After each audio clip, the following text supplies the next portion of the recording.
నీతో కలిసి జీవితాంతం ఉండలేను, నేను చచ్చిపోతా. రమ్య, అంతకు ముందు మీరు చచ్చిపోవాలి, అందుకే సేమియాలో విషం కలిపా. అంటే నేను ఇప్పుడు చచ్చిపోతానా? మరేం జరిగిందో నిజం చెప్పు. చెప్తా.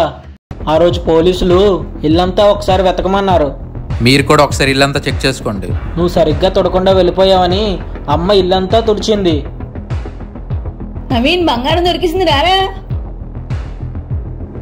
బంగారం దొరికిందని ఫోన్ చేసి చెప్పమంటే ఎఫ్ఐఆర్ కేసు నిన్ను బెదిరించమని నాతో చెప్పాడు. నువ్వు లేని టైం చూసి పరుపు కింద బంగారం నేనే పెట్టా. ఇలా నిన్ను పెళ్లి చేసుకుందామని ప్లాన్ చేశాడు. 100 అబద్ధాలు చెప్పాను, ఒక పెళ్లి చేయమన్నారు కదా. అబద్ధం చెప్పడం వేరు, క్యారెక్టర్ చంపేయడం వేరు. ఇంకెప్పుడు నాతో మాట్లాడడానికి ట్రై చేయకండి.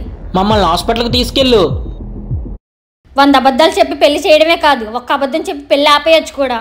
నేనేం విషం కలపలేదు.